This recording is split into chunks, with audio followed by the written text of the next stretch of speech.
Assalamu alaikum everyone. Start with the name of Allah, who is the most beneficent and the most merciful. We are going to start lecture number 4 of physics, which is chapter number 6 equilibrium. जो objects आप यहाँ पढ़ेंगे वो आपके सामने screen पर है। सबसे पहले आपको इंट्रो देते हैं इक्विलिब्रियम का। इक्विलिब्रियम क्या होता है? कोई भी बॉडी जब वो रेस्ट में हो, मुस्तकिल रेस्ट में हो या मुस्तकिल मूवमेंट में हो, स्ट्रेट पाथ पर या रोटेट कर रही हो एक ख़ास स्पीड के साथ, तो उसे हम इक्विलिब्रियम में कहते हैं। जैसे कि एक बुक आपकी टेबल पे रखी हुई है, तो जब तक कि आप उस बुक को ख़ुद से उठाकर किसी दूसरी जगह ना ले जाएं, वो उसी जगह पर पड़ी रहेगी। तो ये जो उसका मुस्तकिल ठहरे रहना एक जगह पर, ये इसका इक्विलिब्रियम कहलाता है। नेक्स्ट आपके पास है कि जब आप किसी भी बॉडी की मूवमेंट के बारे में डिस्कस करते हैं कि वो बॉडी जो है वो स्टेशनरी है, रुकी हुई है और उसमें इक्विलिब्रियम मौजूद है, तो ये जितना भी डिस्कशन होता है वो आप जिस ब्रांच में करते हैं वो स्टैटिक्स कहलाता है। इक्विलिब्रियम आपके पास दो टाइप्स के होते हैं। नंबर 1 आपके पास आ जाता है स्टैटिक और नंबर 2 आ जाता है डायनामिक। स्टैटिक का मतलब होता है ये वो इक्विलिब्रियम है जिसमें कोई भी बॉडी रेस्ट में होगी। जो मुस्तकिल रेस्ट में होगी वो स्टैटिक इक्विलिब्रियम कहलाता है। और कोई भी बॉडी जो मुस्तकिल स्ट्रेट लाइन पे मूव कर रही हो या यूनिफॉर्म स्पीड के साथ मूव कर रही हो, वो डायनामिक इक्विलिब्रियम में कहलाता है।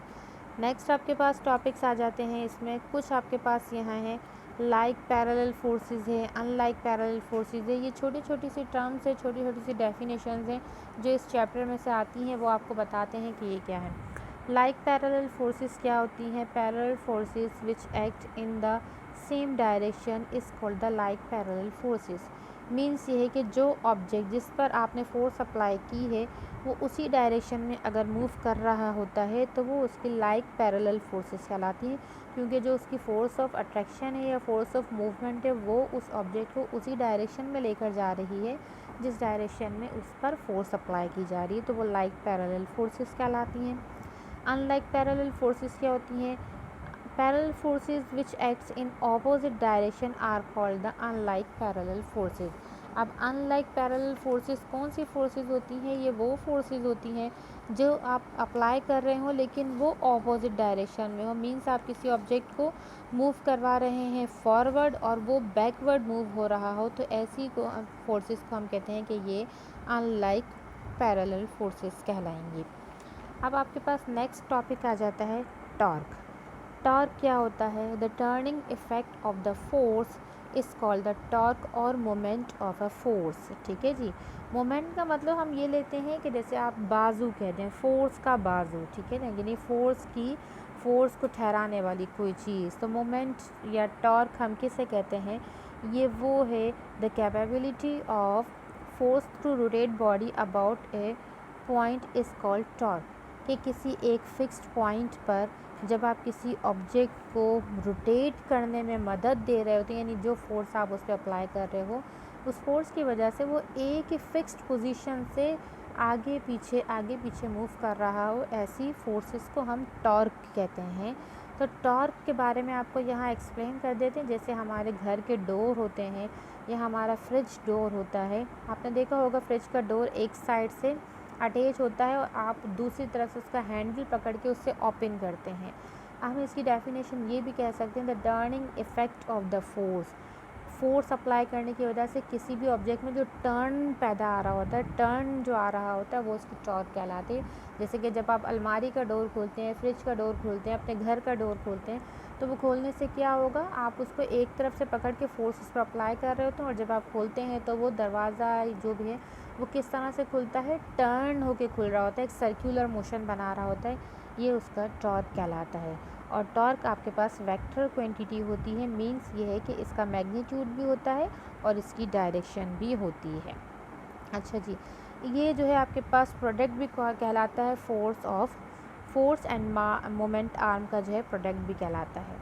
अच्छा, नेक्स्ट आपके पास आ जाता है कि जब आप किसी भी ऑब्जेक्ट का इक्विलिब्रियम चेक करना चाह रहे होते हैं तो उसका इक्विलिब्रियम किस पॉइंट से बनता है वो हमें चेक करना होता है। तो ये आपके पास कहलाता है centre of gravity. It is a point inside और outside the body at which the whole weight of the body is acting. यानी किसी भी बॉडी का, किसी भी ऑब्जेक्ट का अंदर की तरफ या बाहर की तरफ का वो पॉइंट जहाँ पर उसका सारा वेट जो है वो काम कर रहा होता है, जिसकी वजह से वो डिपेंडेड होता है, वो उसका सेंटर ऑफ ग्रेविटी कहलाता है। लाइक हम हैं कि हम ज़मीन पर ठहरे हुए होते हैं, तो ये जो हमारा ठहराव है ये हमारा किसकी वजह से होता है, हमारे पैरों की वजह से होता है, कि हमारे पैर जो है वो फोर्स ऑफ अट्रैक्शन जो होती है अर्थ की, उसको अपनी तरफ रखे हुए होते हैं, तो हम ज़मीन पर चल फिर सकते हैं। ये हमारी जो है वो सेंटर ऑफ ग्रेविटी कहलाती है। इसी तरह डिफरेंट ऑब्जेक्ट की सेंटर ऑफ ग्रेविटी डिफरेंट होती है।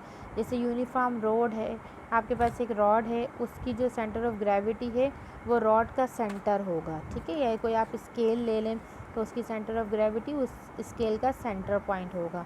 अब अगर आपने कोई प्लेट ले ली है जो गोल शेप की है, या कोई भी सर्कुलर शेप का आप कोई फिगर ले लो, तो उसका जो सेंटर होगा, जो मिड पॉइंट होगा, वही उसका सेंटर ऑफ ग्रेविटी कहलाता है। इसी तरह डिफरेंट शेप की सेंटर ऑफ ग्रेविटी आप डिफरेंट टाइप से मालूम कर सकते हैं। नेक्स्ट आपके पास आ जाता है कपल। कपल क्या है आपके पास, two equal but opposite parallel forces which act at a different point on the body make together a couple।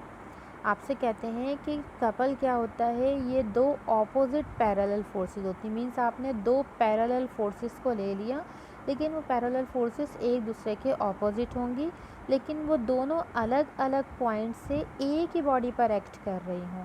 तो जब कोई सी दो फोर्सेस एक ही बॉडी पर एक्ट करेंगी तो वो आपके पास कपल कहलाता है। नेक्स्ट आपके पास इक्विलिब्रियम है। इक्विलिब्रियम आपको बता दिया है कि ये क्या होती है, वो कंडीशन होती है जिसमें कोई भी ऑब्जेक्ट या तो मुस्तकिल मूवमेंट में होगा या मुस्तकिल ठहरा हुआ होगा अनटिल के एक्सटर्नल फोर्स उस पर अप्लाई ना की जाए, ये उसका इक्विलिब्रियम पॉइंट कहलाता है। लास्ट इसमें आपके पास आ जाता है कंडीशन ऑफ इक्विलिब्रियम। देखिए ये इंपॉर्टेंट टॉपिक है, ये क्वेश्चन बनकर आता है। कंडीशन ऑफ इक्विलिब्रियम क्या है, हमारे पास दो कंडीशन है इक्विलिब्रियम की। फर्स्ट कंडीशन क्या है कि इसकी रिजल्टेंट फोर्सेस जो उस बॉडी पर अप्लाई हो रही होंगी वो ज़ीरो होती हैं।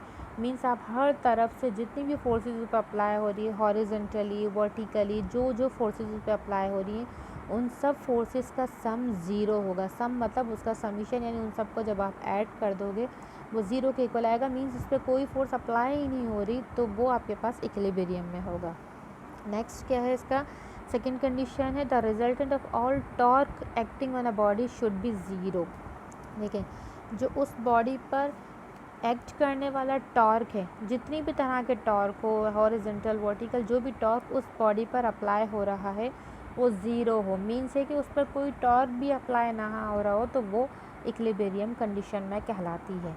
अच्छा, इससे पहले जो हमने आपको बिल्कुल फर्स्ट में बताया था वो टाइप्स ऑफ इक्विलिब्रियम बताए थे, यहाँ हम आपको स्टेट्स ऑफ इक्विलिब्रियम बता रहे हैं कि इक्विलिब्रियम कितने स्टेट में पाया जाता है। उसकी आपके पास तीन स्टेट्स हैं, एक स्टेबल है, एक अनस्टेबल है और एक आपके पास है न्यूट्रल। ये लास्ट टॉपिक है इस जो है चैप्टर का। स्टेबल आपके पास क्या होता है, देखें ये वो स्टेट होती है जिसमें जब आप किसी बॉडी को डिस्टर्ब करते हैं, उसे हिलाते हैं, तो वो अपनी ओरिजिनल पोजीशन पे वापस आ जाती है। अगर ऐसी कोई कंडीशन होती है कि जिसमें कोई भी ऑब्जेक्ट अपनी ओरिजिनल पोजीशन पे वापस आ जाए, तो वो उसकी स्टेबल कहलाती है इक्विलिब्रियम। अब अनस्टेबल क्या होता है, ये वो कंडीशन होती है जिसमें जब आप किसी बॉडी को डिस्टर्ब करते हैं, यानी आप उसे हिलाते हैं, मूव करवाते हैं, तो वो हिलने के बाद, मूव होने के बाद अपनी असल पोजीशन पे वापस ना आए। अगर ऐसा होता है कि वो अपनी असल पोजीशन पे वापस नहीं आती, तो वो अनस्टेबल कहलाता है। अब आपके पास थर्ड इसकी आदत है न्यूट्रल। देखो एक तो ये कि जिसमें वो अपनी असली पोजीशन में वापस आए, वो स्टेबल कहलाई। एक जिसमें वो अपनी असली पोजीशन पे वापस ना आए, वो अनस्टेबल। अब थर्ड आपके पास है कि या तो वो अपनी असली पोजीशन पे वापस आती है या नहीं आती है। लेकिन यहाँ थर्ड वाली में क्या है, in which on disturbing the body slightly the centre of gravity does not shift, the body is said to be is the state of neutral equilibrium. Means ये है कि जब आप उस बॉडी को डिस्टर्ब कर रहे होते हैं, मूव करवा रहे होते हैं, हिलाते हैं, हिलाने के बाद ना ही वो अपनी असली पोजीशन में वापस आती है, ना ही जो है वो ना वो स्टेबल होती है, ना वो अनस्टेबल होती है। मतलब उसकी centre of gravity he change हो जाती है। अगर ऐसा कुछ होता है तो ये आपके पास कहलाता है न्यूट्रल पोजीशन या न्यूट्रल इक्विलिब्रियम। इसकी हमने फिगर्स ली हुई हैं, वो हम आपको समझाते हैं। लाइक यहाँ पर मैंने एक कोन लिया हुआ है, इस कोन को पहले हमने मूव करवाया, तो देख रहे हैं आप पहली वाली फिगर जो ए है आपके पास, उसमें कोन को आप जो है उसके ग्रेटर वाले साइड से मूव करवाना शुरू करें, वो दोबारा से ग्रेटर वाले पाथ पर ही आके रुक जाएगा, ये स्टेबल कहलाता है। अब अगर आप उस कोन को पलट देते हैं, आप उसके नोक वाले साइड से उसे मूव कराना शुरू करते हैं, तो जब आप उसे हिलाएंगे, घुमाएंगे, तो वो घूमने के बाद जो है दोबारा उस पोजीशन पे वापस नहीं आएगा। इट्स मीन कि ये अनस्टेबल है। थर्ड वाली कंडीशन में क्या है, हमने उस कोन को लिटा दिया है ज़मीन पे, सी वाले पार्ट में हम उसे गिरा रहे हैं, हिला रहे हैं, तो ना ही वो सीधा खड़ा हो रहा है, ना ही वो उल्टा खड़ा हो रहा है, बल्कि वो लेट गया है ज़मीन पर, तो ये न्यूट्रल इक्विलिब्रियम कहलाता है। उम्मीद करती हूँ कि ये चैप्टर आपको अच्छे से समझ आया होगा। बहुत छोटा सा चैप्टर था, कुछ इंपॉर्टेंट टॉपिक थे जो आपको यहाँ पे समझा दिए हैं। ये चैप्टर यहाँ आपका डन होता है। मिलते हैं आपसे नेक्स्ट टॉपिक में, नेक्स्ट चैप्टर के साथ। अपना बहुत ख्याल रखिएगा और मुझे अपनी दुआ में याद रखिएगा। Take care. अल्लाह हाफ़िज़।